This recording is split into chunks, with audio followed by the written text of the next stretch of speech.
So you want to learn how to wheelie but you're not sure what to do? In this video I'm going to teach you everything you need to know about wheelies. Wheelies might not seem like the most important trick you need to learn, and you might think that their only purpose is to show off, which is mostly true. However, they do make you learn how to control your bike better, lift the front wheel up high, and improve your sense of balance. There are 6 main aspects you need to keep in mind when you're learning how to wheelie. These are before starting, looping out, bringing the wheel up, balancing, next steps, and common mistakes. These will all be in the video's chapters, as well as listed below in the description. Before you start, it's a good idea to wear a helmet in case you loop out and hit your head. You can also wear gloves if you want to give you more grip, however I wouldn't say that it's imperative. You should also make sure that your tyres are a good pressure, as too soft and they'll absorb all your energy or even pop, and too hard they'll reduce your grip. The most important part, however, is making sure that your seat is the correct height. You do not want it too low, as then you'll struggle to get the front wheel up. This is because the higher the seat is, the further back you are, which means you're over the back wheel. Being higher also makes it easier to pedal and get the front wheel up. If your seat is too high, however, then you'll struggle to balance, as the seat will restrict the side-to-side movement of your legs.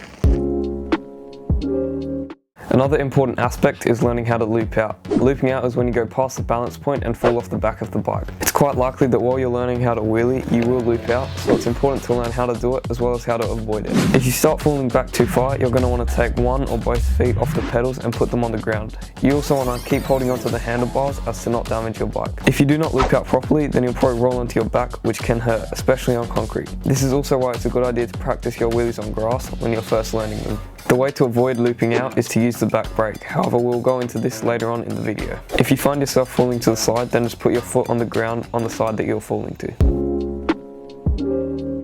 To bring the front wheel up, you're going to want to create a pop. First you have to do a slight compression with your arms and lean forward, which preloads the suspension. Then you want to lean back and pedal, which creates the pop.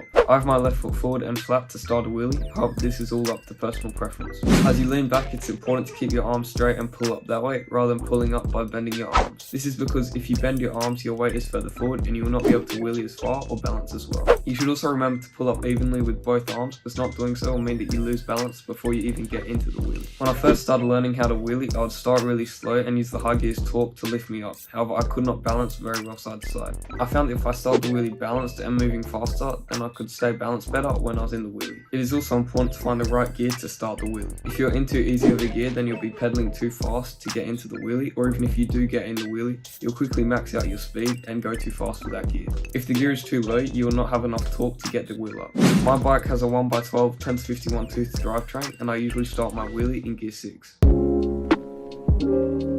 Now onto the balancing component of the wheelie.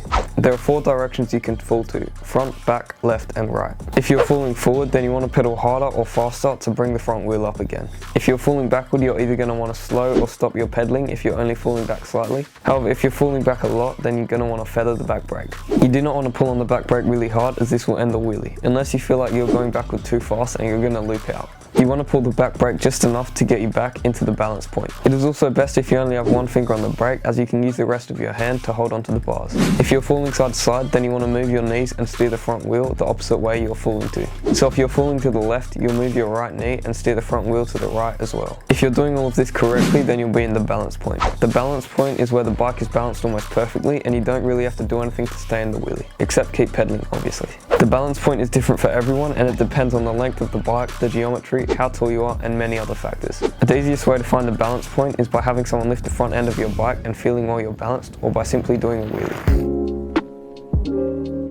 Once you have learned how to wheelie decently well, there are a few extra things you can do pretty easily to make your wheelies so much better. The first of these things is learning how to turn or steer while you're wheeling. To do this, turn the front wheel the way you want to go and lean slightly that way too. It will take a bit of time to get used to it on sharper turns, however just like anything, if you keep practicing you'll be able to do it. Another easy thing you can do is learning how to change gears while you're in the wheelie. The way to do this is by letting off the power slightly, changing gears, and then pedaling normally again. I find that if I hold the back brake on lightly while I'm changing down gears, it means that I won't be going too fast for the gear when I change down, and it just makes the whole process smoother.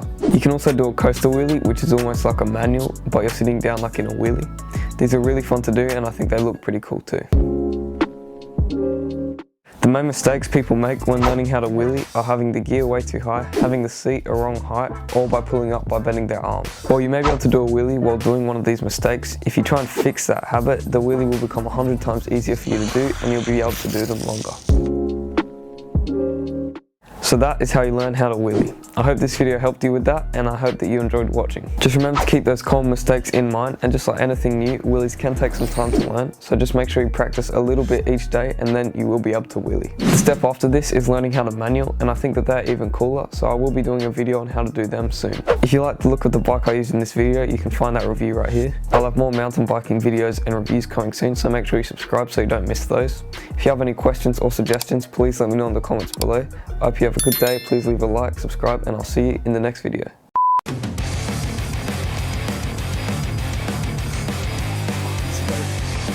You have to see what this looks like.